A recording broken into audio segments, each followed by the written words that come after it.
So, this is the first episode of the WWE Studio Slam. The episode is about the Scorpion King, but my first note is executive producer Vince McMahon. This seems relevant. Boy, ain't that an understatement. So, last year, 2022, the biggest news in the world of wrestling was the retirement of the chairman of the board, Vince Retirement McMahon. in disgrace. Well, retirement in his mind only, probably. Yeah. But And so, like I said, this feels relevant, seeing the fact that Vince is the executive producer, and the sheer idea that he had the mindset, the theory, the concept that we make movies, pal. we make movies, pal. let me get in the game, and so. Yeah. Meanwhile, we're over here 5 minutes into 2023, and Vince is already back, already negating the biggest story in 2022 by coming back. Oh Lord, what a world we live in. It is sheer insanity, Man. So, But we're not here to talk about that. We're here to talk about Scorpion King. yes. So I made an observation, and I said it was surprising to me that in 2022, 40% of 41% of critics, and only 37% of audiences liked this film. Because I remember enjoying the film. I haven't really I hadn't gone back and watched it since I was, 14 or 15 when it released. In 2002, 2003, that type of thing. Right. And so, in my mind, I was like, I have good feelings toward it. I have a lot of bad feelings towards many of WWE's films, but this wasn't one of them. Right.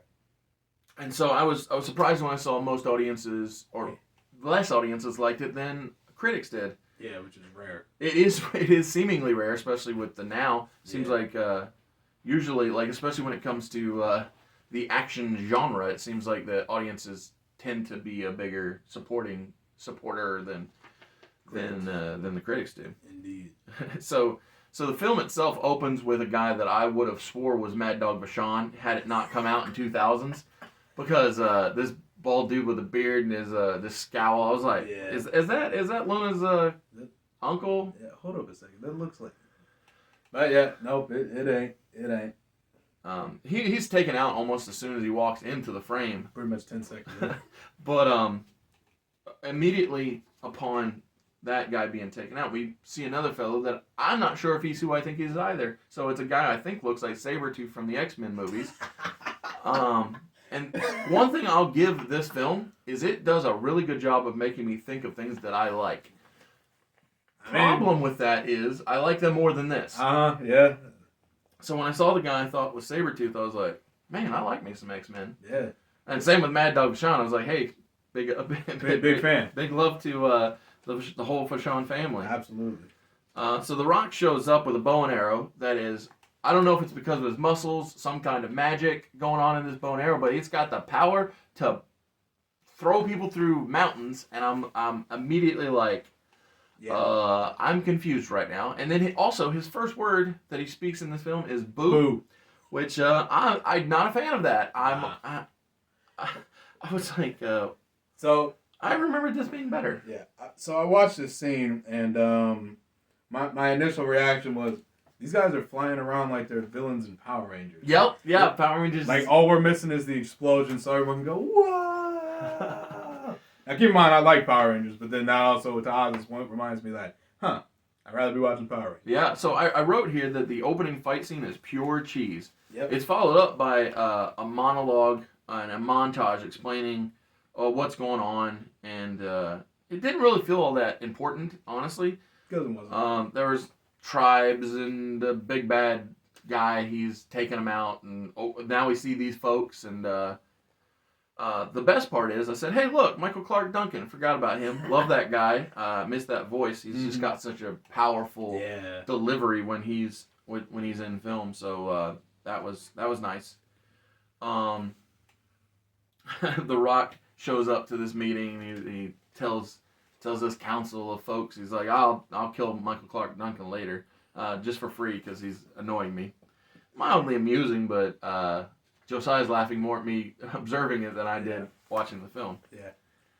So The Rock, he has these two I think they're brothers. I know one of them's his brother. The other one might just be his buddy. I don't know. But now that you're bringing it up, I actually don't remember. They're not good at making things clear as to what's going on. But they got these two. It's almost like a WWE writer wrote it. Two other probably.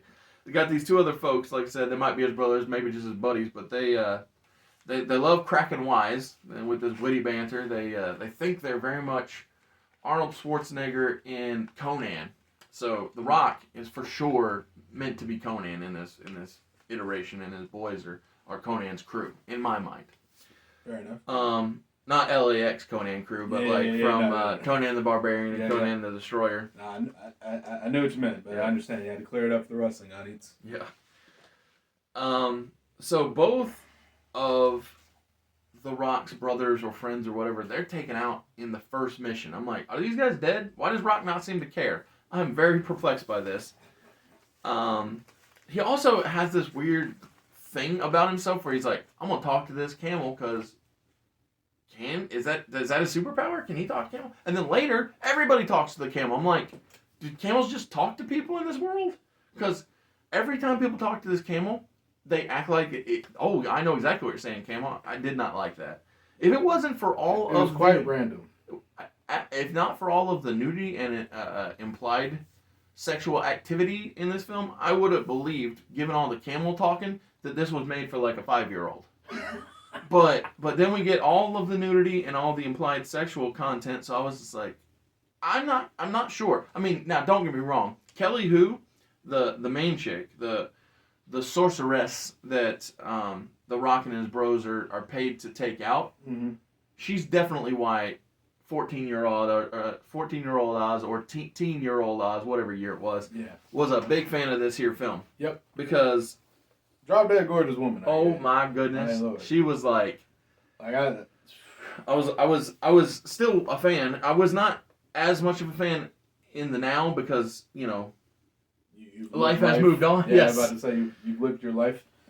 So she has the ability to convince her big bad boss that if they go to the bedroom and have some fun times, that she won't be able to help him anymore with her power of seeing the future. Tis. And so my note when I heard that was, I was like, this is clearly a lie, right? Yeah. So when The Rock and his boys, whether they're brothers or friends or allies, whatever, when they go on their mission to take out the sorcerer, who they find out is a sorceress, when they find out it's a sorceress and they fail, it's revealed that, hey, not both of the brothers or friends or allies die, and so the brother that Rocky saved in the opening is now held captive by the big bad and gets his throat slit. I was like, oh, well, I guess this ain't a kiddie flick after all, because we got this scene going down. Yeah. I forgot to look, but is this PG-13? Is this R? Like, what was the rating? I swear it had to be PG-13. Yeah. I didn't look either. I honestly didn't, because I didn't Google this movie. So sure. That's usually when I see the rating and okay, so it's rated PG-13. I'll probably suspect some blood, maybe 2 swear words, but I'm like, man, they're slitting each other's throats. There's some nudity. It's very bipolar, because not only do we have the nudity and the head cut off stuff, but we also have a kid stealing rubies from The Rock, and then they have a pointless chase scene, and then The Rock is like, oh, I'll pay you off, kid, if you just do something to help me. And I'm just like, why is this happening? So at that moment I paused and I was like, okay, thank God we don't have that much to go. Like, the movie itself is only an hour and 28 minutes. Yeah, it wasn't long, so I guess that was the one upside. That is definitely an upside to the film. Yeah. Another thing that I said was a positive is even though The Rock is an assassin, he's an upstanding assassin. Yeah, he's a babyface assassin. So he keeps his word and pays off the kid for helping him. But that immediately it turns out to not be good for either of them because the kid is accused of stealing. Yep, which he did, technically. Well, yeah, but then by the time he gets caught, it's his. Yeah. That it wasn't stolen, and so, and then that leads to The Rock not taking out the big bad and saving the kid. Bumps into an old man who was actually pretty darn entertaining. So the old man takes credit for creating a catapult and gunpowder and all this stuff. He immediately sells out the big bad boss, and because he don't like him. Yeah, right. But yeah, so as The Rock is running away from the bad guys, he uses the catapult that the old man created to escape, and it takes him straight to a brothel where the ladies are. As you do. Yeah, exactly. What else would you create a catapult for? I guess.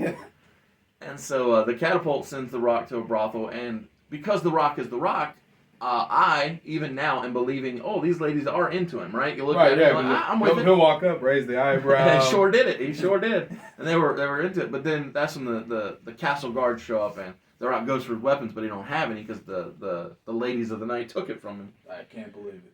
And so he escapes once again from this predicament just to go right to the sorceress's bathroom. I mean, and by bathroom, I mean bathing room where she's full on naked. I can't believe it.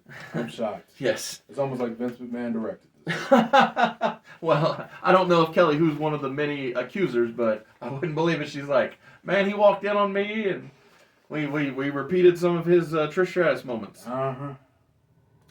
Good Lord. But so instead of The Rock taking out the sorceress, he kidnaps her. Right. And they link up with a horse thief that The Rock had been working with because they were both getting punished. And okay, so for reference, I watched this movie yesterday. Yes. No, that's a lie. It was 2 days ago. Okay. I watched this movie 2 days ago.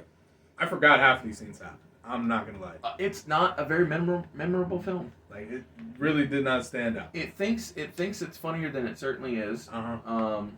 And so the reason I bring up them meeting up with the horse thief is because he is talking to The Rock's camel. The camel. It is making noises, and the horse thief is talking back to it, and it's a bunch of stupidity. Yeah. And so when they escape, and Rocky explains to Sorceress, oh, I'm not going to kill you yet, because I'm going to take out your boss man. Blah, blah, blah. Bad guys follow. The Rock thinks he's Batman, and he uses detective mode to take out all the bad guys. Nice. And I ask myself, I was like, what even is this guy? He thinks he's Conan, he thinks he's Batman. There are definitely points where I'm not even sure. Maybe he's Shrek and his sidekick is Donkey.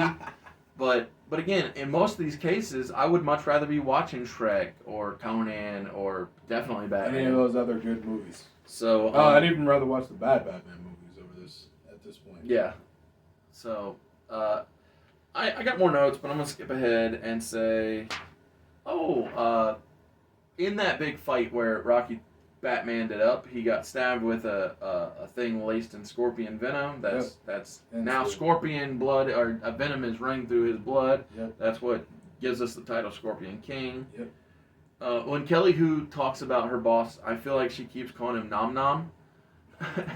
That's not his name, but when I hear Nom Nom, and so I can't help but laugh at that. I know it's not real, but it's weird that the only person that the big bad is honest with is this prince who killed his dad and sold out the whole good guy alliance. I don't understand this movie at all. We have that inevitable babyface versus babyface fight where Michael Clark Duncan fights Dwayne Rock Johnson, only to link back up in the climax. Yeah. Nothing really feels serious or important. The soundtrack does its best to carry the load because they soundtrack was that they play the music as if things are important, but I'm just not feeling it. Yeah. I will say the editing in the final the final big fight, the death of the guy I'm calling Nom Nom, is done really well. It links all of the events up together and makes it feel like, hey, you did an all right job with your thing there, editor. And so personally, I gave it a 3 out of 5. I thought it was mid. So I said, overall it's fine. And like I said, there are more notes, but the movie just wasn't worth the effort. Yes. My thing with the movie, right? So, a few things. One, I kind of prefaced it earlier, and Oz kind of proved the point as he went along, but I don't know any of these characters' names. Exactly. And again, I watched this movie 2 days ago, and I can't tell you what the Rock's character's name was. Matthias. Was it Matthias? Matthias, okay, yeah. that sounds familiar. And then, you remember Kelly's? No? Nope. Yep. And then Nom Nom, which is definitely That's a better name than what his name was. So, like, nothing about the movie was memorable down to the characters' names. Yeah, I even said in there that the movie that the movie franchise this spins out of, which is The Mummy, is far superior to this property. And it's weird because this thing gets like 3 sequels, none of which have The Rock in them. They all have off the wall follow up people. I think one's like Lou Ferrigno. Randy Couture. I think they might even have like real random. It's super weird, and the I can't even. I'll probably pop up the pictures, but like none of it made any sense. Yeah. I didn't even bother to watch them because there was no sense in this thing getting a sequel, let alone multiple sequels. Exactly. But then my other thing was the I forgot now. Well, what do you think? I agree with Oz. Honestly, I rated it was it a 2.5? So like it's mid, but I feel like it's below mid. Like okay, literally I'm basing this off the fact I can't remember anything about this movie. Makes sense, yeah. And I just watched it. Yep. So the reason I gave it the 3 instead of the 2 is because I can remember distinctly how much I dislike a lot of WWE Studios films. Yeah. And even though I didn't like this, I didn't outright hate it. And so I was like, well, I better save those 1s and 2s for when we get later down the line. Later down the line, when you definitely know you hate more. Yes. Yeah. So to be fair to Oz, I didn't have an opinion of this movie before because I never watched it until 2 days ago. So, oh, okay. So that was literally my first watch too, and so if I watched this as a teenager, I probably would have loved it. I know, right? Yeah. Oh my goodness. But yeah, one of my notes said I feel like every woman in this thing could have been in the Sports Illustrated swimsuit edition. I think every woman in this thing was in this. Probably. That's how they got cast. Yeah. Like, John Laurinaitis. And Vince McMahon. Like, oh, hire her. Got me that. Hire her. Got that. Oh, hire 2 of her. I'm like, oh my lord. But I remember what it was. So I read a review. It was a long time ago, but it was a review about this movie, and someone said the CGI looked like it was a PS2 game. I'll say the one of the notes I skipped over, but since you brought it up, I remember the game itself because it had a PS2 / GameCube release tie-in. Of course. The game was much like the film, which made me think of things that were better than it. And that's funny. So it did have that in common. Okay. With the film. So good job, I guess. Question mark. Great. Consistency. Yeah. Consistency. We'll go with that word. Yeah. Consistency. But yeah, outside of that, it was The Rock's first movie. You can tell he definitely went and did bigger and better things after it was done. So good for Dwayne. Yeah, absolutely. And before we get out of here, I would like to tell you to check out my first foray into graphic novel-dom, Everlasting Survivors, Volume 1, all day long. This is the Jeff Hicks cover. That is the Nick Crook cover. There were only ever 100 of these printed. Get yours while they last. There were only ever 50 of these printed. Pick yourself up a copy while you still can. And this was a fun little time going and looking at the first time Vince McMahon and co. tried to make a film. Well, as their own studio. Obviously, there was the classic prior to WWE Studios attempt at making a movie called No Holds Barred. Oh, yeah, okay, yeah. But that wasn't a WWE Studios film, and so we are not counting it into the WWE Studio Slam. It could always be a retro review in the future, but that'd be the future. But it wouldn't be in this genre because this is exclusively WWE Studios films being slammed by the channel Mr. Super Oz because they're not good at making movies. Nah. There are times they're not good at making wrestling. And that's supposed to be their thing. God, I'm so not looking forward to the return of Vince McMahon. So worried, man. I'm so worried. As long as Triple H can keep the book. Here's the thing, though. This is Vince we're talking about. I know. And if he worms his way back in, he's taking everything. Dude, I was talking to Ahmed yesterday Mm-hmm. about how I'm just scared that the guy, because he's, 77? Yep.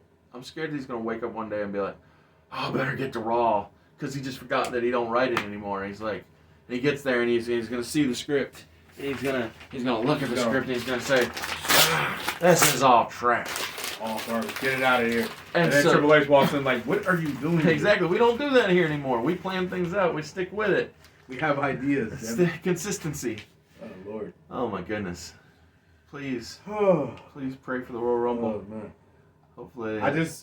If nothing else, because I know he's going to take back over eventually. It's going to happen. But I just wanted to wait until Mania. I don't wish death upon people, but I wish that he. I wish illness though. I wish that he would forget how to get to the events. Yeah, just a little bit of dementia. Exactly. That wasn't fun. That wasn't a fun conclusion. Nah, that's rough. Well, on an upside, what's your favorite rock movie? Favorite rock movie? You know, and it might have been because I've watched it 1,000 times, but I have a real soft spot for the gameplay. Oh, that's a good movie. I don't know if you remember that one. I do. Yeah, it's I can't remember the little girl's name now, but she was great in it. She was like a real laugh riot. I think I enjoy The Rock like being like a dad sometimes, which is funny because I follow him on Instagram and how he acts with her and the scene is the same as how he acts with his daughters. Yeah, that's cool. Which is absolutely adorable. So yeah, I got a real soft spot for that movie. I think me and my brothers have all watched it like together like 1,000 times. So nice. That's my personal favorut. What about you? Have you ever seen the movie Faster? Yes. So I think it is an underappreciated film. Absolutely. I enjoy the subtlety of not just The Rock's performance because he speaks very little, but I also think that many of the surrounding characters have depth to them, and when it's revealed as what their motives are throughout, it really helps appreciate what you had watched, and it makes for great follow-up viewing.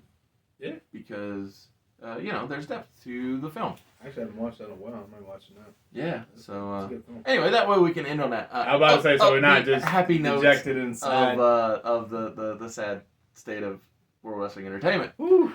So thank you. You want to see a better world? Watch our video. Exactly. Entertainment. I was about to promote. So this is from Monday Movie Mayhem. It is the first WWE Studio Slam. This Wednesday we will me and Josiah, or no, not me and you. So me and you will used to do the Wednesday Night Wrestling Remix, but this Wednesday, me and Brandon, we will do the Wednesday Rewind, where we will talk about Limitless Episode 3. Then this Friday, I will review 1991's Royal Rumble. It's funny because I meant to review the 1992 Royal Rumble, but for some reason, I have it stuck in my head that it was 91, so I popped it on. I was like, I don't remember it opening like this. I remember that participant being here. And then as soon as Vince is done talking, I'm like, oh, I put on the wrong show, but I'll keep watching it. So anyway, tune in Friday when I retro review Royal Rumble 1991. Excellent. And then next Monday will be Batman, the quadrilogy, All or Nothing. Next Wednesday will be me and Brandon doing episode 4 of Limitless Wednesday Rewind, and then the following Friday will be the first ever Alpha Entertainment Worldwide AEW pop-in show. It will be the first brand split of the world, and Josiah will be booking Raw. I will be booking SmackDown, so we'll see you then, and I hope you enjoy the great content here on the channel for 2023. Goodbye and good night.